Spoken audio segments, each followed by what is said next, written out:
We are coming to you live.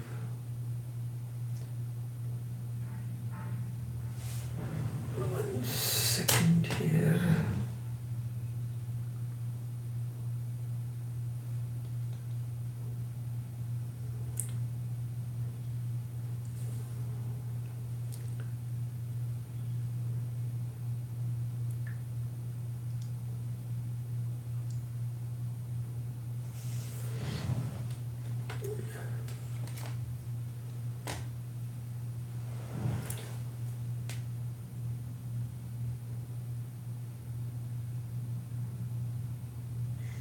Just give me a few minutes. It is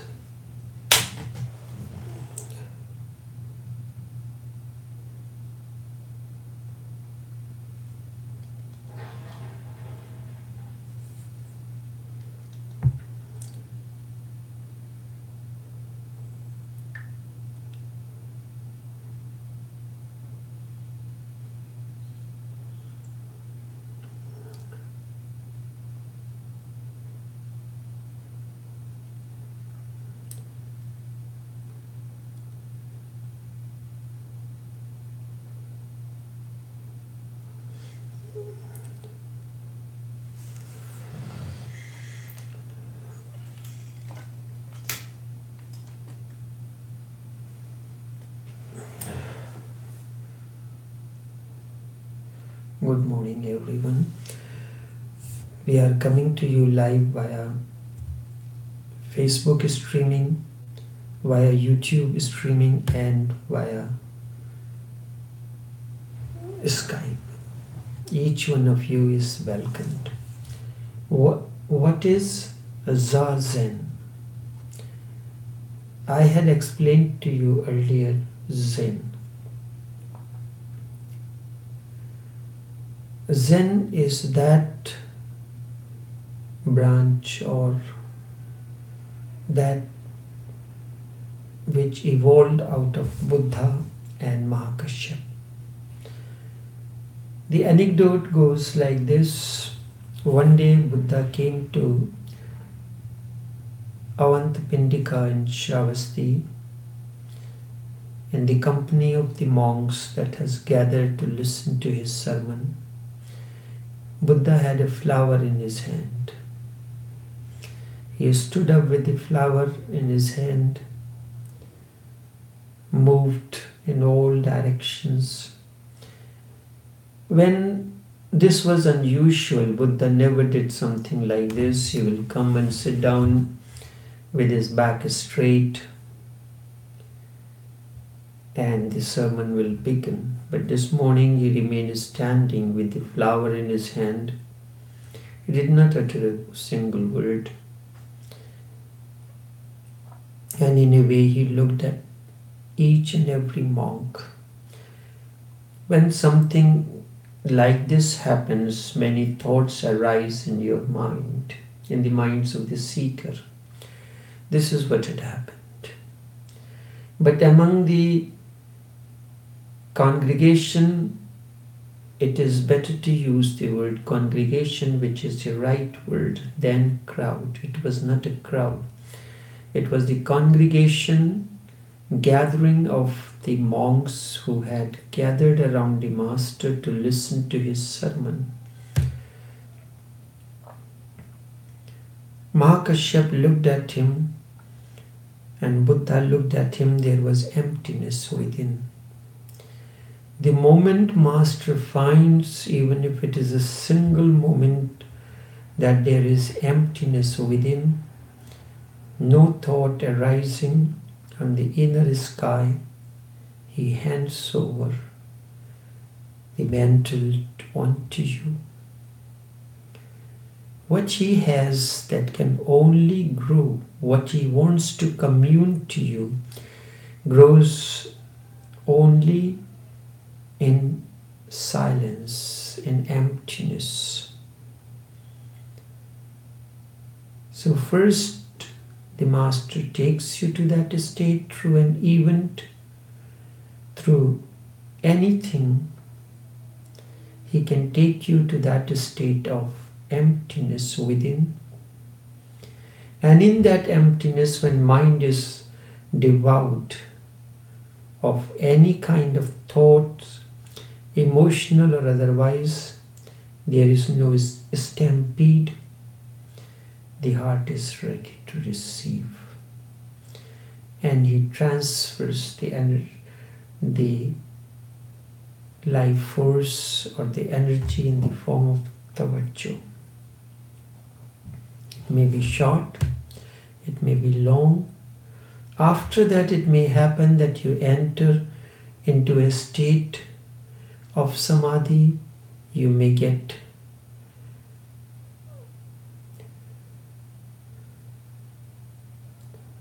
in a state of body being without any movement.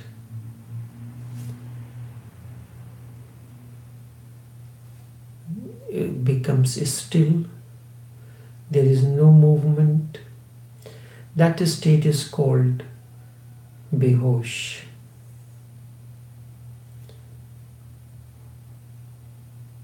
That is an induced state. The master does it in the process of transformation.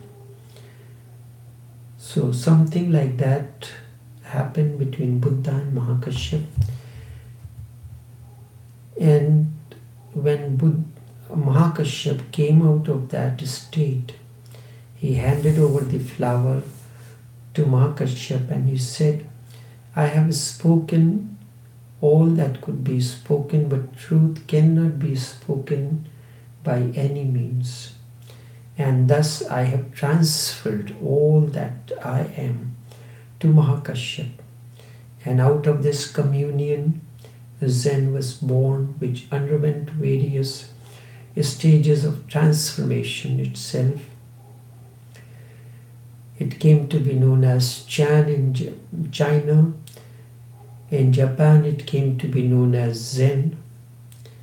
And Zazen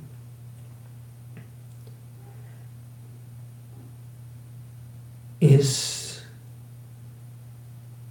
the evolution of that. Zen comes from the Sanskrit word dhyan. Buddha never used the Sanskrit as part of his process of his revolution, because Sanskrit was considered to be the language of the learned, and it could never become the language of the masses. So Buddha used the language of the time, which was Pali. Buddha broke away from tradition and started speaking in the language of the masses. It was a revolt against the scholarship, learnedness, the pandit, the rabbis, and the people of the scriptures whose heart was soaked in their books. And because of those books, they could not see the reality. Buddha started speaking in the language of his province, Pali. Dhyan, as a matter for that reason, changed its form a little bit and became J-H-A-N, Jhan. Slight variation of the pronunciation. When Bodhidharma reached China, Zen, J-H-A-N, again changed into Chinese and it became Chan, C-H-A-N, with an apostrophe. And when the school of Rinzai took the same message to Japan, Rinzai was a Japanese master. When he took the message from China to Japan, the word Chan came very close to the original Pali language, J-H-A-N, Jhan, and finally it assumed the shape, the form of Zen. In English language, there is no word equivalent to it. There are words like concentration, and contemplation, but these all belong to the realm of the mind.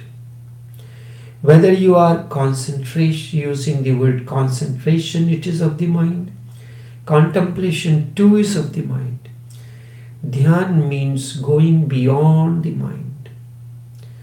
Beyond the mind, it is not concentration, it is not contemplation, it is just letting the mind be put aside and looking at the reality and your own existence directly, without the mind interfering or interpreting it in its own way. Have you ever tried small experiments? Watching a rose flower, can you watch the rose flower without mind saying anything like, how beautiful is the flower? Can you watch the rose without mind saying anything at all? In that moment, when mind says something without saying anything, you are in a state of dhyan or zen. I had given you an example of Lao Tse. Lao Tse used to go for a walk. And one day his neighbor insisted that he wants to accompany him for a walk. And hesitatingly, Lao Tse allowed him to go accompany him. When he went, and it was for the first time, probably he saw the sun rising, all he said, how beautiful is sunrise, which is normal we do. And if you see the beautiful sunrise, what you do, you take out your camera and click the photograph of the rising sun, and then you will send forward this image to all those people who are in your contact, in your association, and you will completely forget about sunrise at that moment. You are not with the sunrise. Instead, you have moved away thousands of miles away from the sunrise.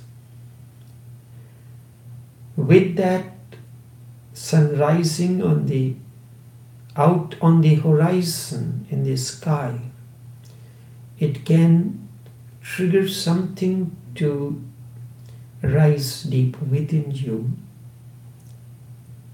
But instead of that, you took the picture, you captured the sunrise, which is dead now. You are sending the picture. First and the foremost thing is that you are with the sunrise. As the rays of the sunlight are falling on you, you are absorbing this. You are one with it. Then something can rise and blossom within you when you are seeing a rose flower. Without uttering a single word, you are one with the rose flower. Then you are in a state of Zen or Dhyan. Means to be available to the moment whatsoever is happening, you are pulsating with that. The flower is blossoming, there is a pulsation in it. You are becoming the pulse of the rose. You are becoming the rose. Something has blossomed within you. And that is the most important thing. That is meditation. That is dhyan. That is Zen. I am reminded of a story. 25 centuries ago, there was a great coincidence that in Greece there was Socrates, In India there was Gautam Buddha and Mahabir, and in China there was Lao Tse, Chuang-Tzu, all experiencing the existential truth, indicating towards it. It is very strange that suddenly all over the world there are 6 people totally awakened. Their words may be different because of the language and the area to which they belonged. Take for instance, there are medical doctors. There are significant schools of medicine as Boston Institute of Medicine, Carilion Institute of Medicine. They are the topmost, where students from different nationalities, different language backgrounds come to learn everything in the language in which it is taught. It is taught in English language they learn. When they return to their native land, where the language is different and the students are of a different understanding, the examples that he has to take are different. They have learned everything at one place under one teacher and in one language, but they are now communicating, transferring it to the students in their native places in different languages, using different examples to different set of students. Their languages may be different. The examples that they take to explain those things may be different, but their indication is to the same wound, the same process of healing. How the femur bone can be examined, how the fracture in the femur bone can be repaired. That is absolutely certain. Dhyan means looking either outside or inside without any thought, content or process of thought which is thinking, just looking straight forward.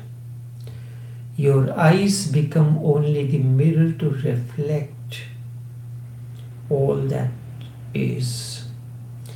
The mirror never says anything to anyone. It has no criteria of anyone.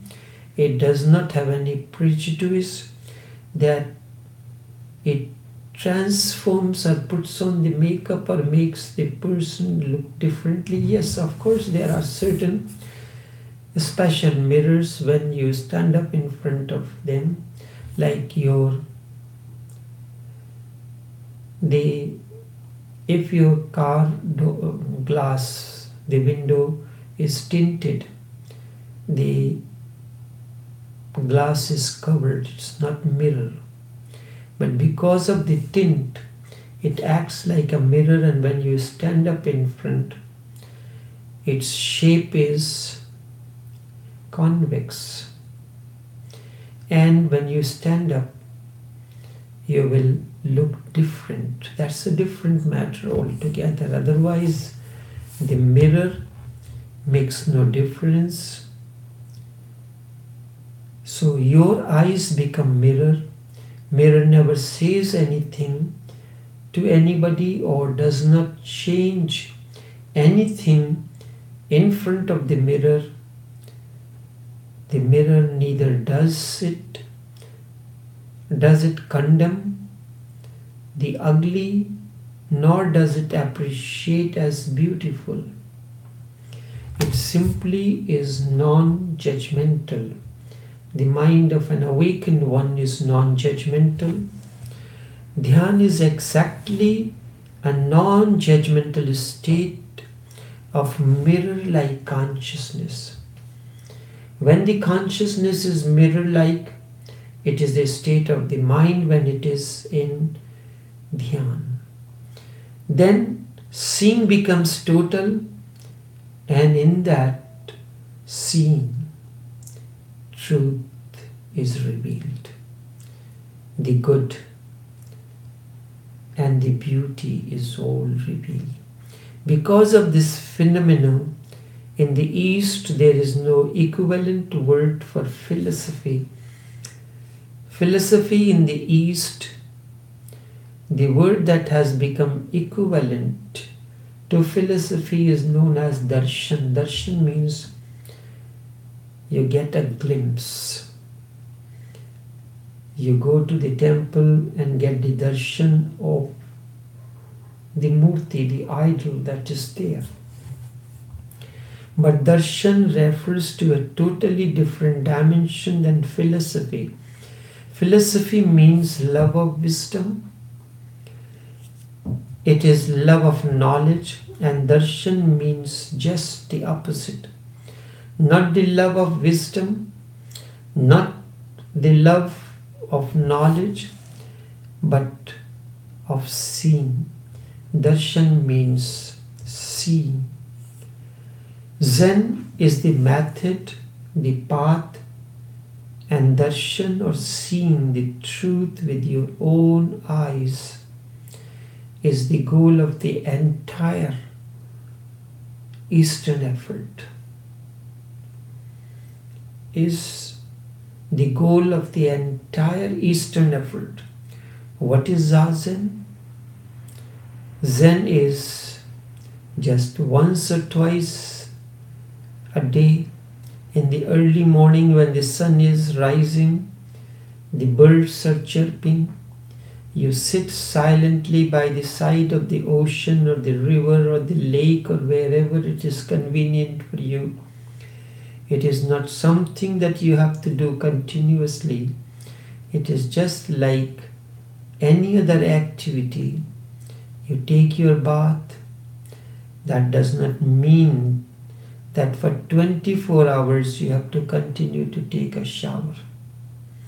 People, I have heard someone wants to do the meditation, so has to gather the things, had to wear a particular kind of clothes, had to get the meditation chairs, and then the businessmen take advantage of these stupidities in the people, so they have invented chairs for meditation, and they are being sold for very expensive price. You can sit down on the chair, but you remain fidgeting. It's not going to help you in the process. Chair has nothing to do with it. Yes, it gives a comfort. I am sitting in an ordinary office chair, which is used for different purpose. It is never used for meditation. But you look at my posture during the entire session of this live streaming, with a slight movement of the face, you will find the body is still, there is no movement. This is what happens in a state of Zen, in a state of meditation or dhyan. So early in the morning when sun is rising, the birds are chirping, you sit silently by the side of the ocean or the river or the lake or wherever it is convenient for you. It is not something that you have to do continuously. It is just like any other activity. You take your bath. That does not mean you take your bath 24 hours. You have to continue taking shower for 24 hours. Zen exactly means that. Taking a shower continuously is like taking a shower. Zen is a 24 hours round the clock remaining aware and alert in the state beyond the mind, in the state beyond the mind. Your activities should show it. Your words should show it. Even your walking should reflect this. The grace, the beauty, the splendor, the truth, the validity, the authority must reflect through every action that you do. Thus, Zen is the extension of Zen around the clock. Just because of Zazen, monasteries came into existence. If you are living an ordinary life of a householder, you cannot manage to contemplate, to be in the state of Zen or Dhyan 24 hours of a day. You have to do many other things as well, and that changes your attention. And there is every possibility that while you are doing other things, you will forget the undercurrent of Zen that is flowing, the undercurrent. So monasteries came into existence. The society decided that the people who want to go deeper into their beings are doing such a great experiment for the entire humanity. Because if even one man becomes a Buddha or awakened, with him the whole humanity rises a little bit in the consciousness. With him the entire humanity rises a little bit in consciousness. It may not be apparent. It is just like when the Ganges, the big river, so big by the time it reaches to meet the ocean, its name from Ganges, Ganga, changes to Ganga Sagar. That means the ocean of Ganges. The place where Ganges merges in the ocean is known as Ganga Sagar. It becomes oceanic, so vast. As it moves into the ocean certainly rises a little bit. Ocean is so vast that even hundreds of thousands of rivers never create an upheaval or disturbance in the ocean. Such is the state of the awakened one. Such is the state of the awakened one. His consciousness is oceanic. Whatsoever comes to him that merges in the tranquil water of that and never creates any disturbance. Ocean is so vast that even hundreds of thousands of rivers never create a flood in the ocean, but certainly even a single dewdrop raises the level. At least you can comprehend it. A single dewdrop losing itself in the ocean, and the ocean is something more than it was before. It is one dropful more. The people of those days were certainly more subjective, of more clarity that the real evolution of the man is not in developing machines, technology. The real evolution has to happen in the consciousness of man, in your consciousness. His consciousness has to become the pinnacle, an Everest, a peak of the mountain that rises high above the clouds.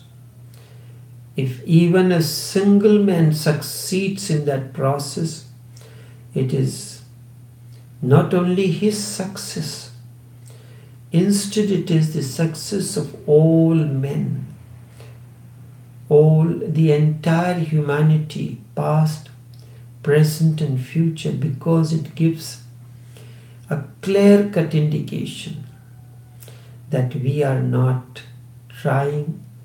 Otherwise, we could also be Buddhas. Those who have tried have become.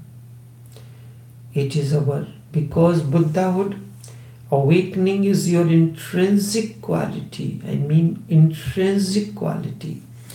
The society supported the monks and the monasteries. There were thousands of monasteries and thousands of monks who were not doing anything. Society allowed them. We are engaged in production.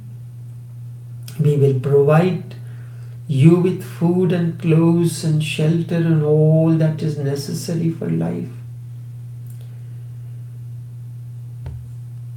You go totally into your effort of reaching the highest mountain peak, the peak of consciousness.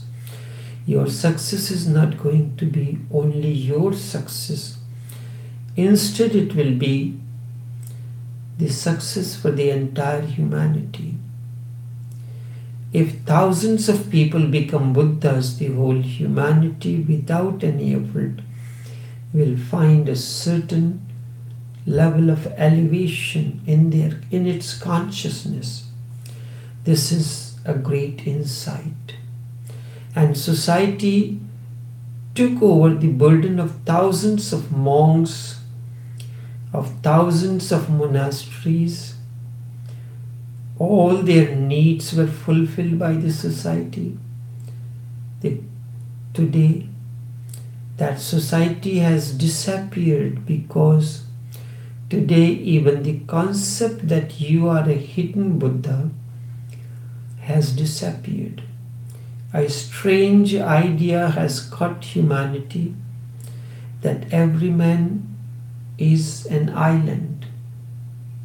Every man is an island, and that is a sheer nonsense. No one is free. We are independent on one another. I depend on the oxygen that comes from the plants. Plants depend on the carbon dioxide that is released from my system. We are interdependent. Even the islands are not islands. Just go down a little deeper and they are joined with the continent. Your house and my house has a boundary wall that separates the two. But the undercurrent, the earth on which the two houses are built, the treasures under the earth are one. They are meeting somewhere or the other. If you are an island, if there is an earthquake takes place, it will shake one house, not the other. But it does shake all the houses in the vicinity where earthquake has happened. Deeper they are joined with the continent. Everybody is joined. It is just a question of going a little deeper. The plants growing on a same flower bed looks different, but somewhere their roots may be touching one another. And that is why something strange sometimes happens. The two roots merge into one another, roots from the two plants merge into one another, and out of that something like a grafted tree emerges. They are drawing their nourishment from the same source because they are on the same flower bed, but they have their separate identities. Deep down they are one, but on the surface it appears the two plants are separate from one another. The earth that sustains one tree, that sustains the other two. Our roots are entangled with each other. Our source of life remains the same. Two people may be sitting in a room separately. The two people may be sitting on the same couch. If there is some kind of conflict between the two, one says to the other, "Don't touch me." And both of them have forgotten that they are sitting on one couch. So in a way they are touching one another. Everybody is joined. It is just a question of going a little deeper. Our roots are entangled with each other. Our source of life remains the same. It was a tremendous insight of those days that they decided, particularly, for example, in Tibet, every family has to contribute one child to the monastery, and in the monastery he had to do only Zazen, Dhyan. He had no other work to distract him, but now that possibility does not exist.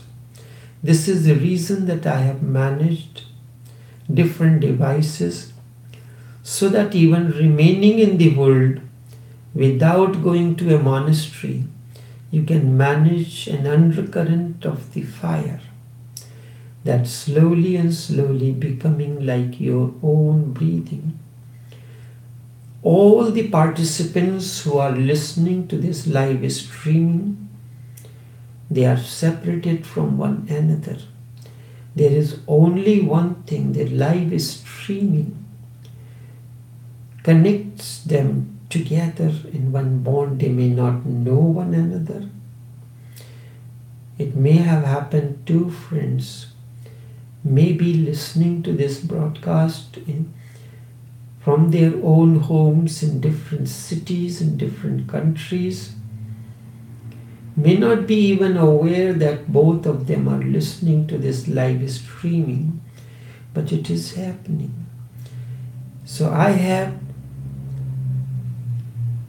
tried to manage a different device so that even remaining in the world without going to any monastery, you can manage an undercurrent of fire that slowly and slowly becomes like your breathing.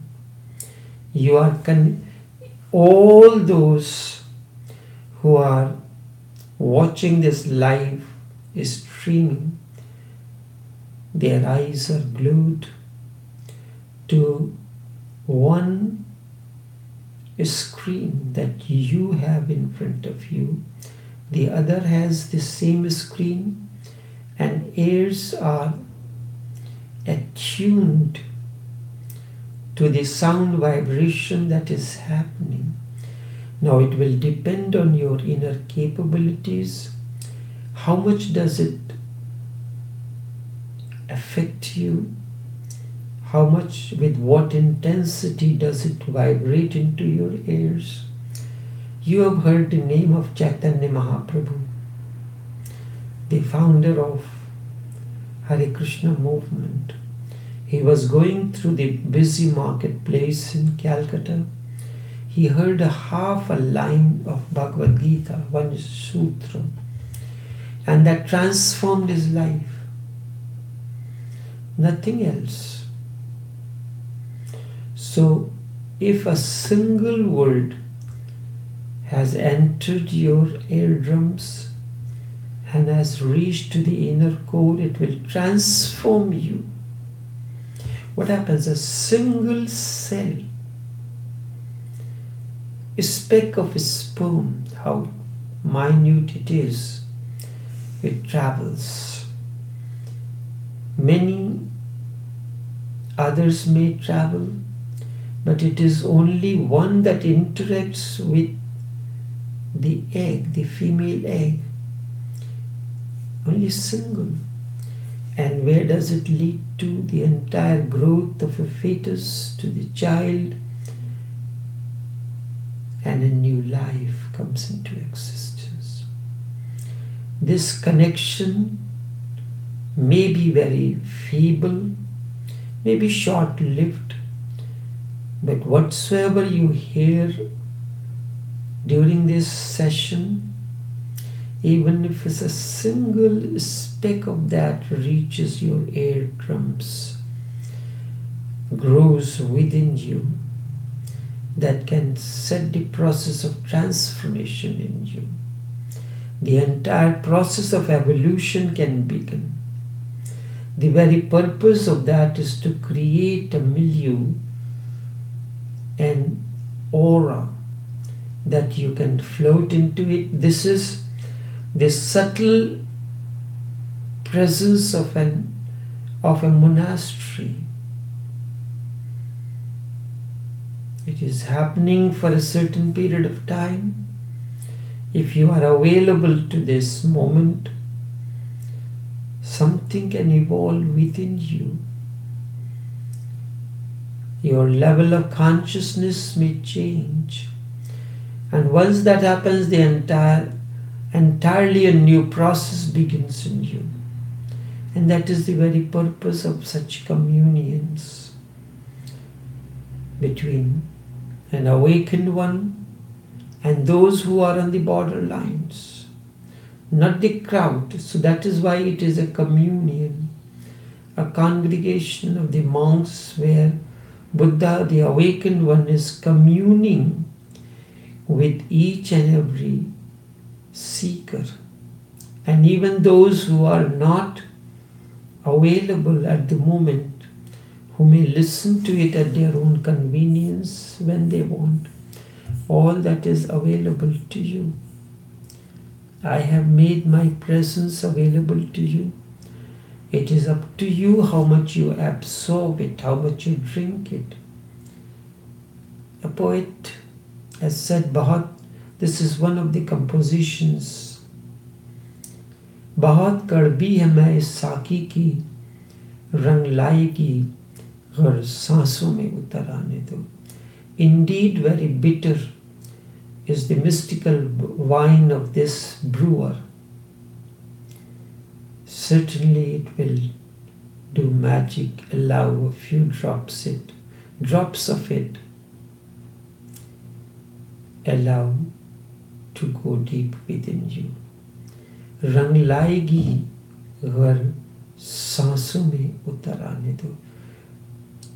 Where does this message go?